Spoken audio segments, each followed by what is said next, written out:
Não se turbe o vosso coração, credes em Deus, credes também em mim. Na casa do meu Pai há muitas moradas, se assim não for, eu vou-lo teria dito, pois vou preparar-vos lugar. E quando eu for e vos preparar-vos lugar, voltarei e vos receberei para mim mesmo, para que onde eu estiver, estejais vós também. Muito bom dia, com a bênção, com a graça de Deus, com a bênção do Espírito Santo sobre a nossa vida, nós começamos mais um dia.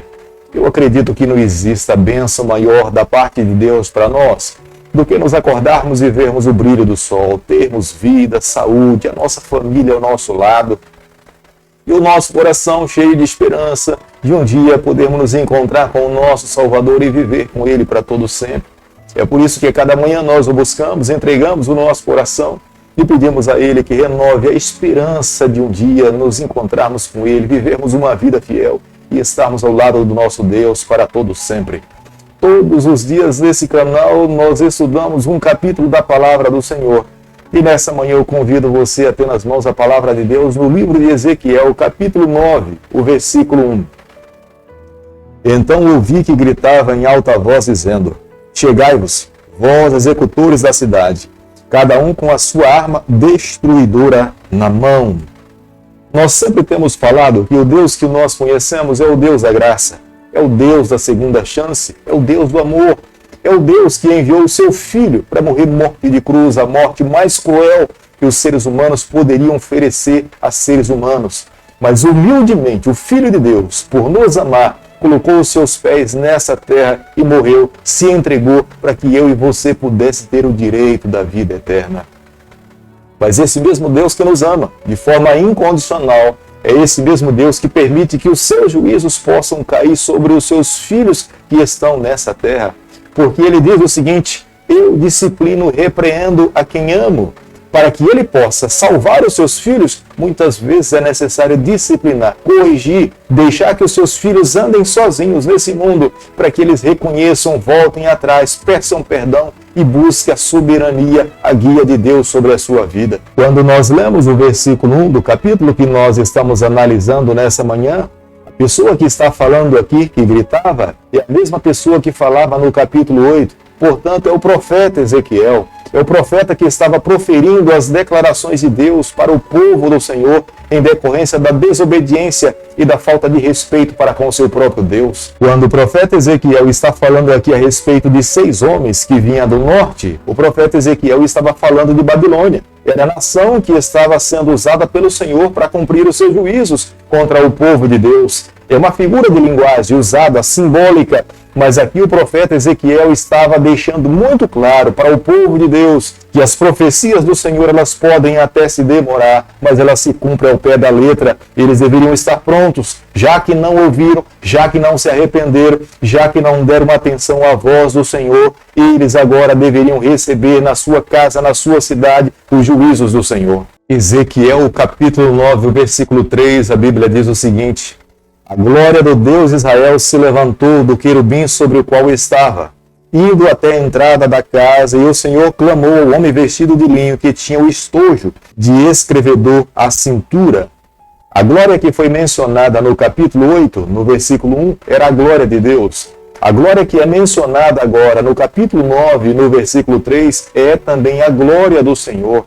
Essa glória procedia do templo, porque os judeus imaginavam como sendo um templo sagrado que os protegeria, mas Deus estava falando, a ordem que está saindo para os juízos cair sobre a nação de Israel não está vindo do outro lugar, está vindo do templo de vocês. É o próprio Deus que está permitindo que isso aconteça. É Ele que escreve a história das nações, é Ele que conduz a vida do seu povo nessa terra, é o mesmo Deus da graça, é o Deus que está disciplinando os seus filhos para que eles entendam que há um Deus criador que espera que os seus filhos vivam em fidelidade e em retidão para com Ele. No versículo 4 do capítulo 9, nós podemos observar que o profeta Ezequiel está falando a respeito de um sinal. Esse sinal é como se Deus estivesse selando aqueles que eram seu remanescente, um povo fiel. Deus iria proteger esse remanescente, aqueles que se mantiveram fiéis ao Senhor. Mas aqueles que negligenciaram em ouvir a voz de Deus, tamparam seus ouvidos e escolheram viver a sua própria vida, nesse momento teria que arcar com as consequências das suas próprias escolhas. Eles seriam destruídos, seriam levados para a Babilônia e muitos deles perderiam as suas próprias vidas dentro da própria cidade, lutando para defender os seus familiares. Deus, através do Espírito Santo, tem selado um povo que tem se mantido fiel a Deus. Era o que Deus estava falando para o seu povo através do profeta Ezequiel. Todo aquele que escolheu me seguir, me ouvir, eu o protegerei, não o desampararei, mesmo que seja uma única pessoa, um jovem, um adolescente, uma criança que escolheu me servir, manter-se segura nos meus caminhos, eu enviarei o meu Espírito para que possa proteger essas pessoas. Todos nós sabemos que nos momentos em que nós estamos vivendo, vivemos momentos finais da história do planeta Terra. Sabemos que Deus irá transtornar a face dessa terra, mas aqueles que são fiéis a Deus não precisam temer, porque Deus irá proteger os seus filhos, Deus irá enviar os seus anjos para que possam se acampar ao nosso redor, nos livrar de todos os males. O que temos que fazer a cada dia é confiar no Senhor. Nós não podemos abandonar as mãos do Mestre. Ele é soberano, Ele escreve a história, Ele está ao nosso lado, Ele nos livra de todo o sofrimento. Nessa terra sempre haverá dois grupos de pessoas, aqueles que amaram a Deus e aqueles que deram as costas para o Senhor. Os mesmos dois grupos que um dia o profeta Ezequiel teve que exortar, aqueles que estavam em Judá e em Jerusalém, aqueles que se mantiveram fiéis ao Senhor e aqueles que deram as costas para o Senhor. Deus irá amparar os fiéis e Deus deixará os infiéis colher os frutos pelos quais eles mesmos plantaram, frutos de amargura, frutos de tristeza, fruto de decepção e, para o final, fruto da morte. Ezequiel, capítulo 9, o versículo 6, nós encontramos o seguinte: matai a velhos, a moços, as virgens, as crianças, as mulheres, até exterminá-los. Mas a todo homem que tiver o sinal, não vos chegueis. Começai pelo meu santuário.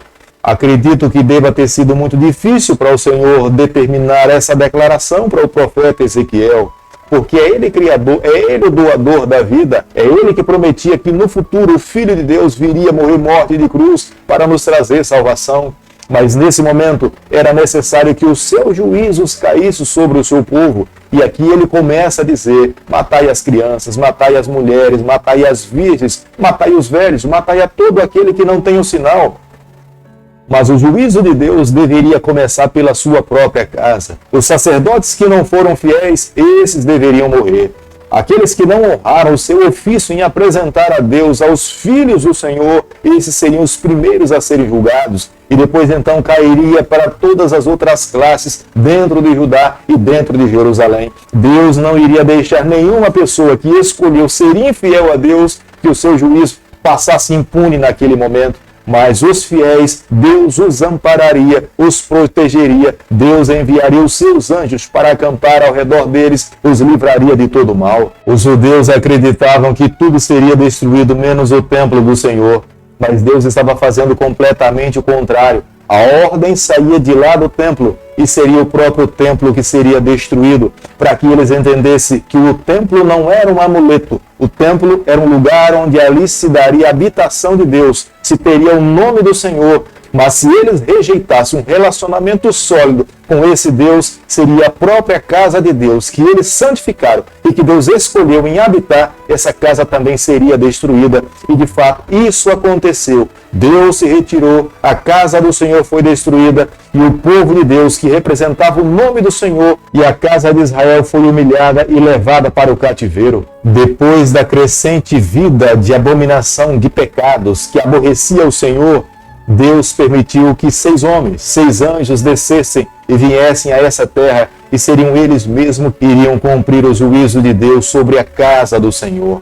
Posso imaginar o Deus do céu olhando para essa terra, dando ordem para que 6 anjos pudessem vir a essa terra e cumprir os seus juízos, abrir as portas da cidade, tirar a proteção que estava sobre o seu povo, para que Babilônia viesse e pudesse destruir e cumprir o juízo de Deus. Mas nessa profecia está inserida um 7º homem, com vestes de sacerdotes. Esse tinha nas mãos a responsabilidade de selar um remanescente. Era aquele povo que tinha escolhido viver em fidelidade a Deus, que não tinha se contaminado com os pecados de toda a nação de Judá e de Jerusalém. Eles escolheram se manter fiéis a Deus. Eles não se debruçaram diante dos altares pagãos que tinham sido levantados dentro do templo e nos montes em Judá e em Jerusalém. Esses seriam amparados, protegidos e conduzidos pelo Senhor. Deus mesmo estaria ao lado desse povo para os redimi-los e dar o direito da vida eterna. Amigo, não é diferente nos dias em que nós estamos vivendo. Deus está preparando um povo. Deus espera que esse povo viva em fidelidade a Ele, que ame a sua palavra, que se coloque nas mãos de Deus, que não se contamine com as práticas dos dias em que nós estamos vivendo. Sabemos que somos assediados em todos os momentos por muitas filosofias e por muitos ensinamentos, mas Deus espera que o seu povo se mantenha seguro nos braços do Senhor.